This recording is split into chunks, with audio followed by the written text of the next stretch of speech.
We're ready to begin whenever you are. Good morning, ladies and gentlemen, and welcome to the Finance and Audit Committee meeting for September for the California High-Speed Rail Authority Board of Directors. We welcome you, and we'll start this morning by asking our secretary to call the roll. Director Camacho. Vice Chair Miller. Director Gilmetti. Chair Richards. Here. Mr. Chairman, we have a quorum. Thank you. We'll move into our agenda for this morning and start with the minutes for the, boy, this is way back, May the 16th. So I know that the members have looked at the minutes. Are there any changes, additions, or deletions? And if not, do we have a motion? Okay, motion and a second. All in favor? Aye. All right, thank you. Item number 2 this morning is the audit report from our Chief Auditor, Polly Rivera. Good morning, Ms. Rivera. How are you? Good. I'm Paula Rivera, Chief Auditor for the Authority, and I have 2 reports to present to you today. The first is a pre-award review of an agreement for independent safety assessor. This was a pre-award that we performed. A pre-award that we performed because it was a contract that will be awarded based on a request for qualifications. So when we have an RFQ, the authority's practice to determine a fair and reasonable price is to perform a pre-award of the cost proposed. So we look at the direct labor that was proposed for the firms, as well as the indirect rates and the other direct costs. And we look to see that those are actual. In this case, we did a risk assessment of the proposed subconsultants, and we evaluated 97% of the total contract value, which was $9.4 million, mostly because all of the firms that were proposed are firms that we didn't have experience with in doing pre-awards or doing audits. We found a number of issues related to indirect costs, which is the most challenging part for firms who are unaccustomed to preparing indirect cost rates in compliance with the federal regulations and who are unaccustomed to doing business with state entities. So we were able to resolve most of the issues we identified during the pre-award. There were a couple that didn't grasp the results that we presented to them were then the final for the memo. So we had a couple of firms that we worked with after we released this memo and have come up with an understanding of how they calculate their indirect rates. And then there are a couple of firms who just didn't have their information ready. And so as soon as it's ready, it'll be provided to the contract manager, they'll provide it to us, and then we'll evaluate those rates. Mr. Chair? Yes. The audit that you're doing for these firms, are you looking at numbers as well as procedures? In this case, it's not technically an audit, it's just a review. Okay. We don't do enough work to call it an audit to be able to give you that assurance. So we're only reviewing numbers. We're not looking at processes. We're not looking at their financial management system, reviews and approvals. We're looking at what they've proposed. The people, well, not the people, but the people who they've proposed, we look at their actual rate that's proposed and verified to payroll to be sure that that's the rate that they're being paid. We look at the indirect rate that's being proposed, and we look to see that they can support the total labor in their indirect rate statement. We compare it to the federal payroll tax returns. And then we are testing accounts, say meals and entertainment or things that could potentially have unallowable costs, but honestly, it's a quick review. We're working to perform the review within the 3 weeks that the agreement is being negotiated. Thank you. Any other questions? And the rates that you're testing, are those, where did those rates come from? They were proposed by the individual firms. And how do we determine whether they are they are appropriate or supportable? I mean, on what basis do we do that?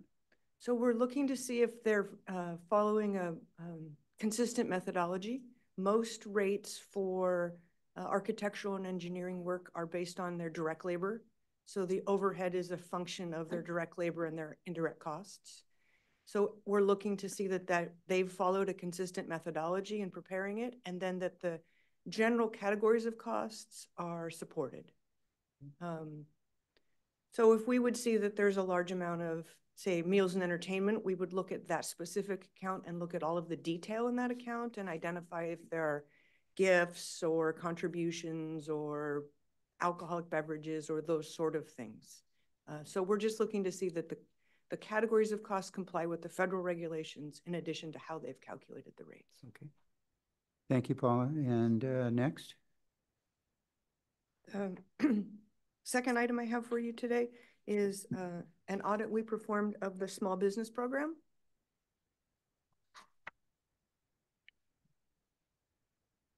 The purpose of the audit was to determine the accuracy of the authority's small business utilization rates reported and the contractor's compliance to their contract, the authority's small business participation goal, and state and federal requirements by evaluating contractors' small business activities and efforts. The scope of our audit was limited to contracts that had the small business utilization requirements, and their contract terms went through December of 2022, which was when we started the audit. Our audit included examining policies, procedures, other criteria. We interviewed contractor personnel, consultant personnel, and then we were conducting tests of the information that the contractors maintained and the authority utilization rates. A little bit of background.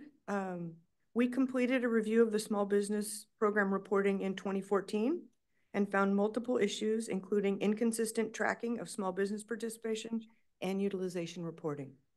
A follow-up review was performed by our office in 2018 that found errors in utilization reporting and inefficient data collection processes.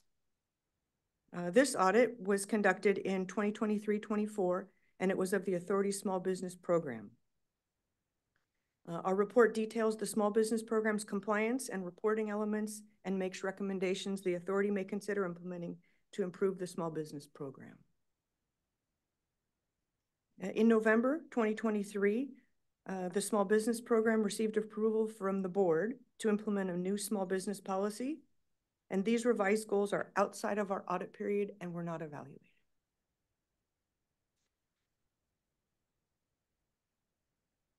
So our audit concluded that the small business program's reported small business utilization rates have shown consistent improvement between 2018 and 2022.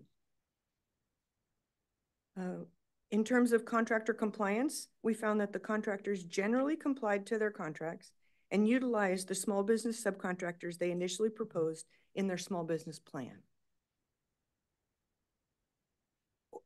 However, contractor good faith efforts were not tracked and the documentation was not maintained consistently. So we had no issues or findings. So we had a number of observations. So there weren't any things that we found that weren't being performed accordance to procedures or rules or regulations or anything. But we did notice a few things that we thought could be improved on. The first observation is that the small business utilization accuracy is improving. And they have implemented a system to be able to assist in that tracking. And we recommend that they work to verify that the rates that they are reporting can be supported with the data provided by the contractors or consultants. Our second observation is the work towards the small business goal is a continued effort. And we recommend that the small business program require periodic updates from prime contractors on how they plan to meet their small business goal. The third observation is the tracking of good faith efforts is inconsistent. We recommend the authority ensure contractors are fulfilling their good faith efforts by reviewing submittals and verifying the efforts. Our report includes a list in the appendix of the active contracts at the time we were performing our audit, how far along the contract was, its completion percentage, and the small business percentage they had attained. And then we have a graph that shows, in general, the further along a contract gets, the closer they come to compliance, which shows one of the challenges in monitoring the small business completion or percentage completion towards a small business goal. Early on or in the middle of the contract, it's difficult to assess whether or not they're going to meet the goal. Towards the end, it's sometimes a challenge. If they haven't met the goal, there isn't enough time left in the contract. So that's one of the reasons we've recommended closer ongoing monitoring. The results were presented to Authority Executive Management, and the Small Business Program provided a response, which we've attached in its entirety to this report. Any questions? Thank you, Paul. Any questions for our Chief Auditor? Okay, I have none. Thank you very much, Paula. Good to see you. Okay. Thanks.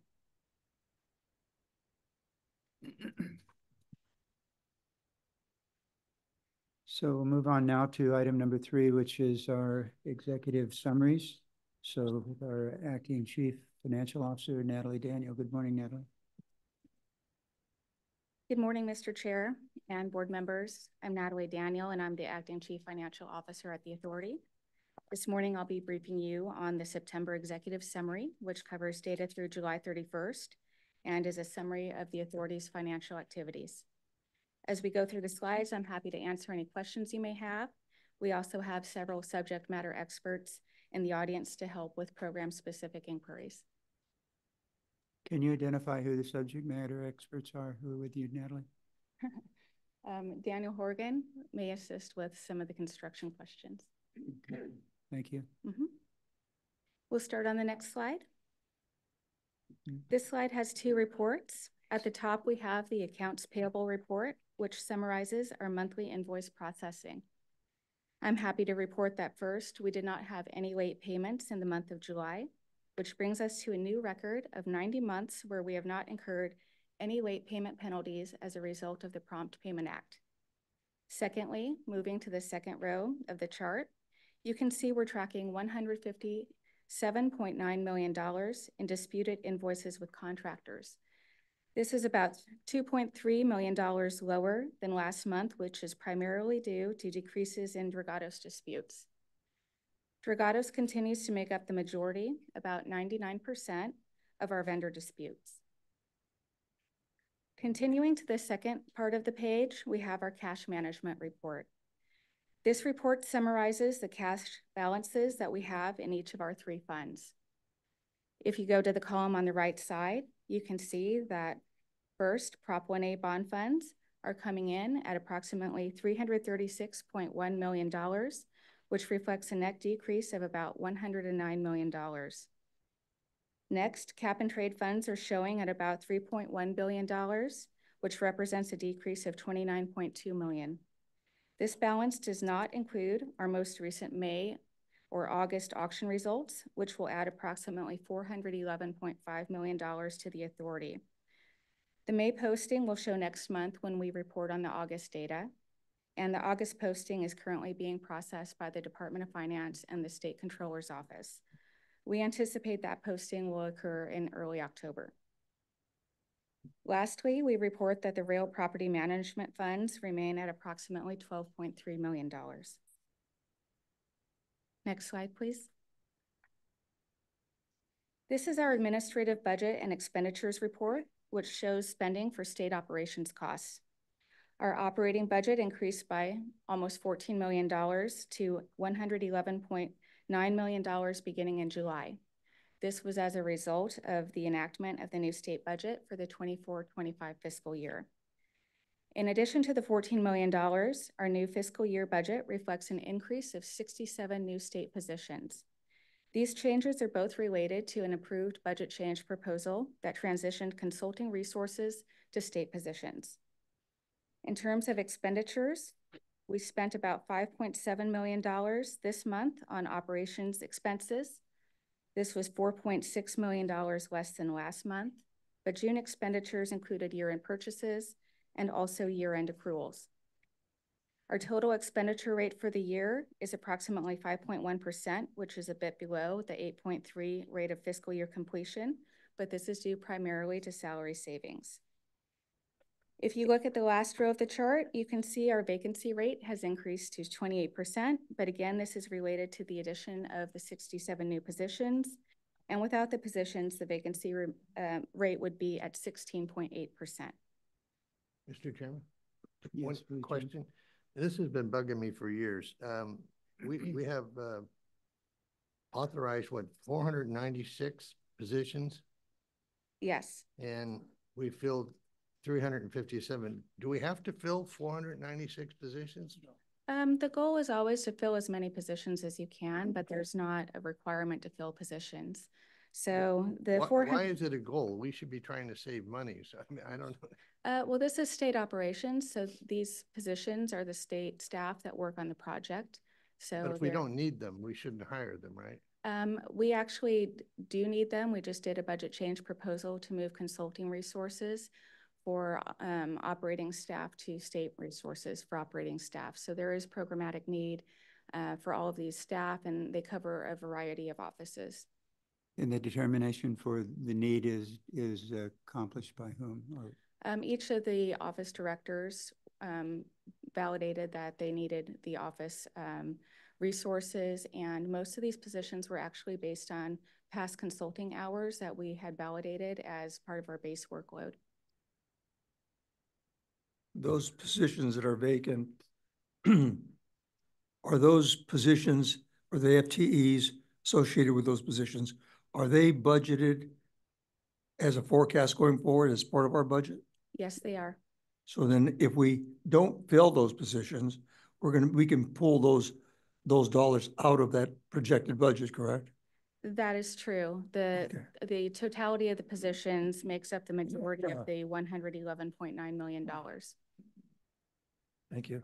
And Natalie, each year when the new fiscal year is coming up, we are notified that in the budget, there's been an increase in the number of authorized, et cetera, et cetera. Yes. Is that increase based upon our request, or is it based upon something coming out of another agency of the government? Typically, the budget change proposals are at our request. There are times when the administration will do drills that may impact our resources. Those tend to be reductions, and those would be pursued at the administration level. Okay, thank you. Sure. Okay, so we're moving on to the capital outlay budget summary. This shows our capital project expenditures for the month. In the top row, you can see our fiscal year allocation for 24-25 is $2.63 billion.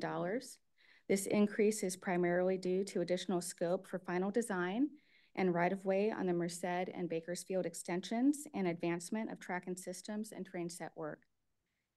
Total capital expenditures for the month of July were $119.6 million.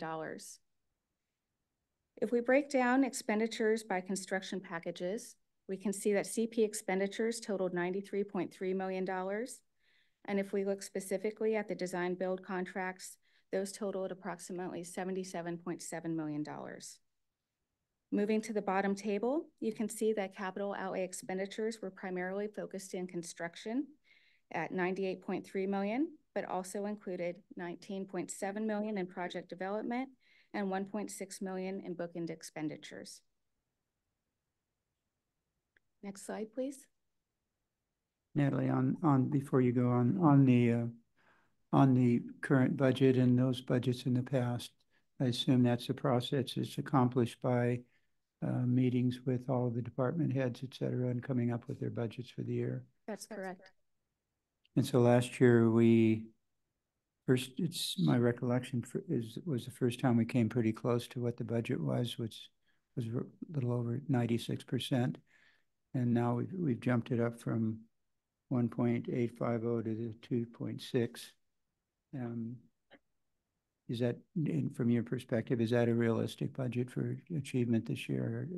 Yes, I believe it is. We also do an additional projection midway through the year to make sure that we're still on track. And if we needed any refinements, we could come back. Okay. Okay, moving on to the total project expenditures report.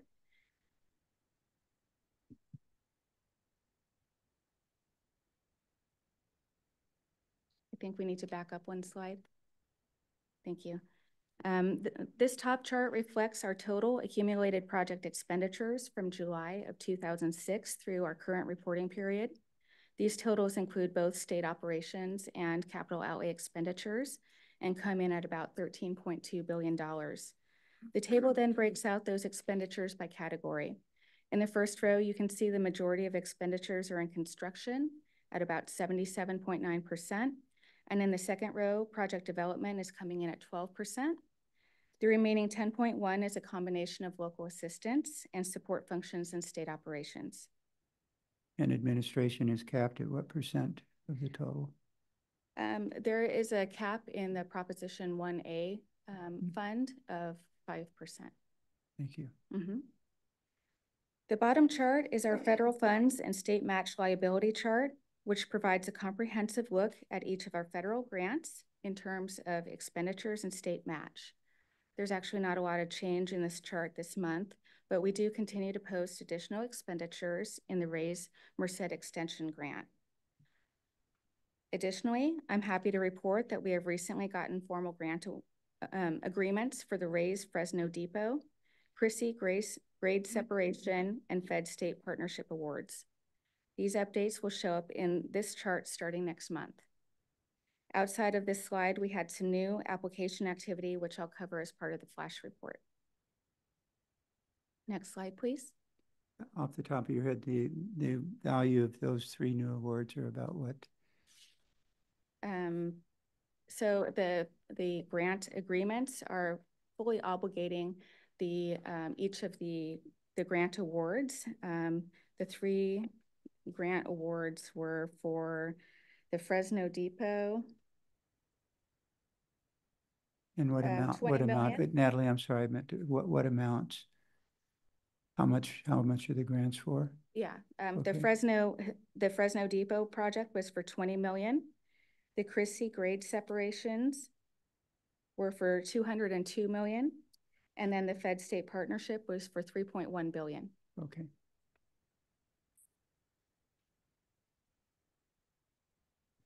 Moving to the contracts and expenditures report.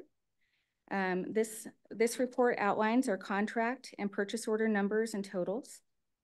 You'll see that the number of contracts has increased slightly to 192 as of the end of July. And month over month, the value of active contracts was relatively stable at $13.1 billion. The second half of this page reflects small business utilization percentages by construction versus professional services contracts.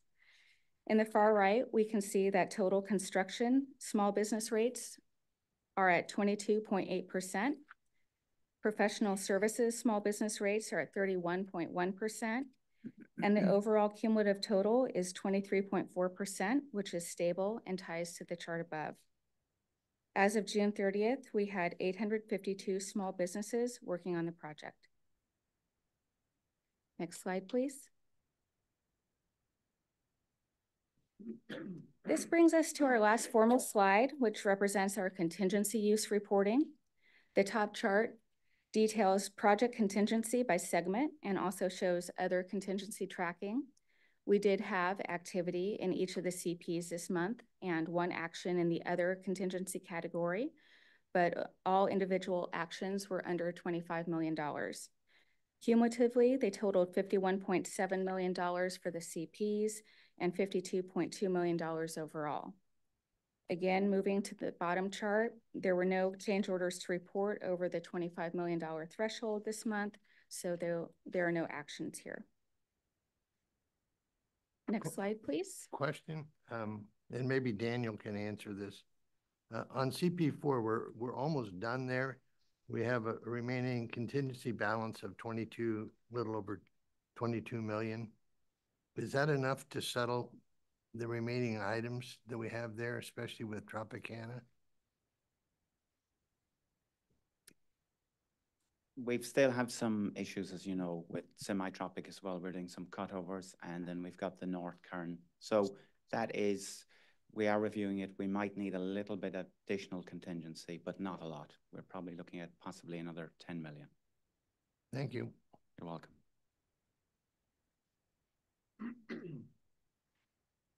Okay. This last slide is our flash report, and this is a preliminary report of what we anticipate sharing with you at next month's meeting covering the month of August. The top chart identifies capital outlay expenditures. At this time, we're projecting total CP expenditures to come in at 113 million. And as a subcomponent of that, total DB expenditures at 97.8 million. If we include other work in our total capital expenditures, those are anticipated to come in at a total of $137.3 million. The bottom left chart is where we report filled position updates. Currently, we are anticipating 352 filled positions and a vacancy rate of 29% for August. Again, these include the 67 new positions that were added in July. And lastly, on the bottom right, we show our new federal grant updates. We note that we were not a recipient in the last cycle of the GRIP or MEGA grant awards. However, on September 4th, we submitted a new application for the Wildlife Crossing Pilot Program for $4.3 million. This grant would allow the authority to implement a 5-year, 119-mile longitudinal monitoring study to assess wildlife crossing structures and their effectiveness. And on September 23rd, we submitted a new application for the Railroad Crossing Elimination Program for $89.6 million. This grant is for the LeGrand Road overcrossing within the Merced Extension, which will separate cars, trucks, bicycles, and pedestrians from rail operations. And that concludes the executive summary update. Thank you, Mr. Chair. Thank you. Any questions for our? Yes, I do. Sure, go I'd ahead. like to go back to the preliminary numbers again Yes. on staffing. I'm really concerned about the filled positions versus the vacant positions, whether or not they're authorized or not. But I'd like to ask, with many of the other tasks that the CEO is going to be doing, is ask him to freeze any more hiring into those positions until he does a thorough review and gives us back a report justifying those positions and to see whether or not we even need them at all. But if I could ask that from you, Ian, I'd appreciate that. Yeah, I will look into it and Thank you. get back to you. Any other questions? Thank you, Ms. Daniels. Good job. On our Central California update, Daniel Horgan. Good morning, Mr. Horgan. Good morning, Chair Richards and FNA committee members. This morning, I'm going to go through the Central Valley status report for the month of July. Okay, next slide, please. Thank you. In terms of construction, the contractor's invoices totaled 77.7 million. This was made up of CP1, which was approximately 34 million, CP23, 36 million, CP4, 7.5 million. We executed a total of 18 change orders in the month of July for a value of 51.7 million. One of the biggest change orders here was for the removal of hazardous waste on the CP1 contract. That was valued at 13.5 million. Risk contingency, we have a risk contingency balance as of the end of July of 659 million. In terms of construction labor, again, a very strong month. We had 1,547 construction workers on site. And at the end of August, I have to record as well, we had our greatest number of construction workers since the commencement of the project. In 1 week, we achieved 1,675 construction workers. And that was basically from CP1 and CP23. There was only about 30 people working on CP4. So that was quite an achievement. Next slide, please. Okay, in terms of Guideway, We've got, we now have 82 miles of guideway in construction or complete. Of this, 34 are in construction, 48 structures are completed. There are only 11 structures left to start. 3 of those are on CP1 and 8 are on CP2-3. So we anticipate starting at least 2 of these this year and possibly even more. And when would you estimate completion of all of them, Daniel? I would estimate completion of all the structures, probably the bulk of the structures will be completed in Q1 of 26. There will be some structures that will go into Q2 and Q3, and possibly 1 or 2 will go into Q4 of 26. Okay. Okay, in terms of guideway, we've got 92 miles of guideway in construction out of a total of 119. 34 are underway, 58 are completed. We will be adding a few more miles of guideway this year. Okay, in terms of utility relocations, we are making good progress. We now have almost 1,400 utilities relocated out of a total of 1,800. So we have another 214 that are in the process of being relocated, and we have 227 that have not started. In the month of July, we relocated 9 more utilities. So question is, the ones we haven't started, what do we need to do to get those started? So there's a sequence of activities must be completed to begin utility relocation. These include environmental clearance, executed third-party agreements, design approval, construction walkthroughs, pre-construction, acquisition of real property, and our land conveyances.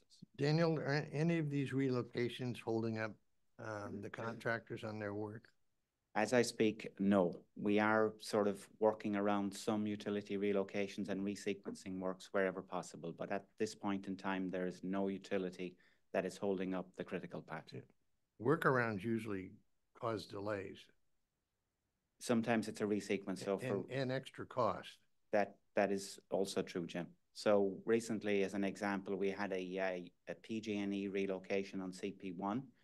We were about to do the relocation, and PG&E came back the night before and said, oh, we got a problem downstream with our distribution line. We need to add a higher capacity capacitor.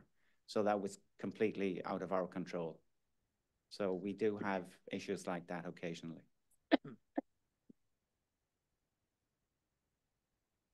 Okay, let's see. In terms of real property, we're 99% delivered. 1 parcel was delivered to design builders in the month of July. Next slide, please. Okay, in terms of environmental clearance, the ROD was signed for the Palmdale to Burbank. That was signed the end of August. So now we have fully cleared the environmental activities from San Francisco to Los Angeles. All is outstanding is LA to Anaheim, which we are progressing. Okay, in terms of development, we've got 2 extensions. We've got the Merced extension and the Bakersfield extension. Both of those are advancing towards the 30% design stage. Next slide, please. Okay, this slide shows the histogram of contractors' expenditures. We had contractors' expenditures of approximately $78 million in July. Next slide, please. Okay, this slide shows the drawdown of the risk contingency balance. We're projecting a risk contingency balance of $557 million by the end of October. Next slide, please. Okay, this slide shows the trend line of construction labor. As you can see, for the past 5-6 months, it's been quite good. Our anticipation for August is going to be good, September good, October good. Then we're going to get into sort of the winter months and the moratorium. November, December, January, traditionally, construction slows down a little bit due to the railroad moratorium, and normally we get some wet weather, but we might be lucky this year. Maybe it won't rain so much. Next slide, please. Okay, so this is the trend line of the structures and guideway progress. So the top blue line is basically, that is our guideway. So 72 miles of guideway in construction are completed. We will open up at least 3 more miles of guideway this year. So it'll be 95 miles of guideway in construction are completed out of a total of 119. The orange line shows the structures, 82 structures either complete or in construction. We will open up at least 2 more this year, possibly 3. And that means we will next year have less than 10 structures to start. The reason some structures haven't started is that if we have 3 road bridges in a line, the county or municipality will not allow us to close them all at one time. So we have to do them out of sequence. So for example, in the city of Fresno, we're waiting to complete Tulare so that we can open or close the Fresno crossing. Okay, next slide, please. Okay, this slide shows the progress of utilities. We had a target of relocating 1,395 utilities by the end of the year as a total. We've already achieved that. We anticipate in the coming months that we will relocate another 60 to 70 utilities. So it's going to be a good year for utilities, but we still have next year quite a few utilities to relocate, and all going well, we should complete all utility relocations by Q1, Q2, 26. Next slide, please. Okay, this is a very, very busy slide. All I will point out here is under total column, CP1 to CP4 total. We'll just look at the electric. So in terms of electric relocations, we have relocated 487 utilities out of a total of 661. That's 74% completed. Then I'll point you down to the telecoms. Telecoms, we have relocated 581 telecoms out of a total of 680. That is 85%. So we are nearing completion with utilities. Next slide, please. Okay, right away, 99% completed, 25 parcels left. Obviously, the parcels that are outstanding are the more difficult ones. We are relocating these sort of 1 or 2 per month, and that will continue for probably the next 18 months. But at the moment, as I speak, there is no land that is stopping construction or on the critical path. So what's the status of those 25? So quite a few of those, Jim, are in condemnation. So we're working through them gradually. Are there any hiccups in there? So far, it's going in accordance with the plan as laid out by our Chief Advising Officer, Dennis Kim. So there's no concerns at this point in time. Next slide, please. Okay, this slide shows the delivery of railroad parcels. There was a total of 153 railroad parcels required. All have been delivered to the design build contractors, bar 23. These are on target for delivery to enable construction. We've had very good cooperation from the 2 railroads, UPRR and BNSF, in terms of parcel delivery. Next slide, please. Okay, so this is our earned value for CP1. As you can see, we've got a scheduled performance indicator of 0.96. Good news here is that the solid blue line in the middle of the graph is well above the dotted yellow line. So we are trending in a positive direction. As long as we keep this trend, we are on target to complete the work by November 2026. Next slide, please. Okay, this is the flash report. Construction workers for August, again, consistent, good numbers. It was 1,535. Another 5 parcels of right-of-way delivered to the design build contractors, 19 change orders executed, and 17 more utilities relocated. That concludes the presentation. I'm happy to take any questions. Questions for Mr. Horgan?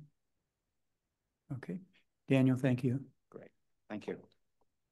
Ladies and gentlemen in the audience and those joining us over the airwaves, we will now have our public comment, and you can also address your comments on anything that's occurred at this meeting today. So if I'll ask the secretary to please let you know how you can address this committee. Thank you, Mr. Chairman. Good morning, everyone. Before we begin public comment for the California High-Speed Rail Finance and Audit Committee meeting, I would like to review some important information. For members of the public who have joined us in person and wish to provide public comment, you will be called on in the order we received your card. If you are joining the meeting via Zoom and wish to provide public comment, please use the raise your hand feature located at the bottom of the app. If you are dialing in by phone, pressing the number 2 will raise your hand and put you into the queue. Speakers will be called on in the order their hands are raised. Once you are in the queue and your name is called, please click the prompt on your screen to allow your microphone to be unmuted. If you are joining by phone, we will call on you by your last 4 digits of your phone number. At that point, you will hear a message that your phone is being unmuted. Each speaker will be given 2 minutes to speak. I will remind you when you have 15 seconds remaining. When it is your turn to speak, please slowly and clearly say your first and last name, and if applicable, please state the organization you are representing. Mr. Chair, we have no in-person public comment. We will now move to Zoom participants. Once again, if you're joining the meeting via Zoom and wish to provide public comment, please use the raise your hand feature located at the bottom of your screen. Okay, Mr. Chairman, our first speaker is Roland. Good morning, Mr. Levon. Good morning, Chair Richard.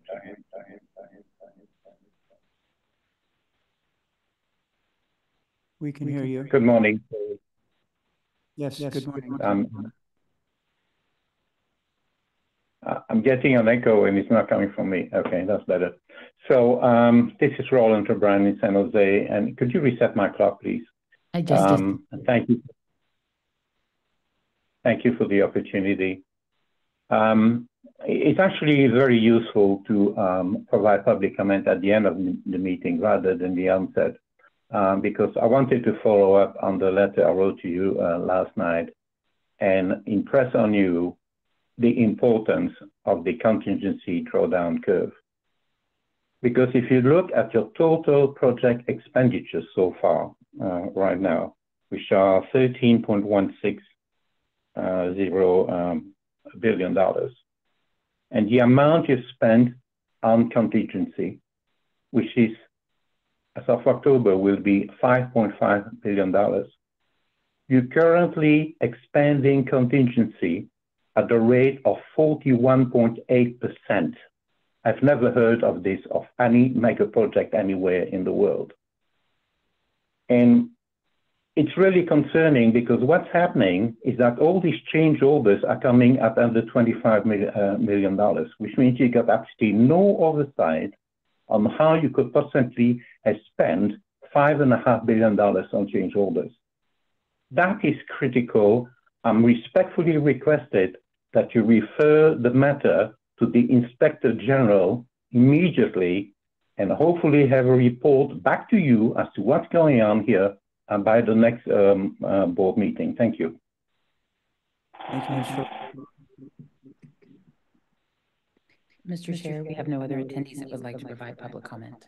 Okay, thank you.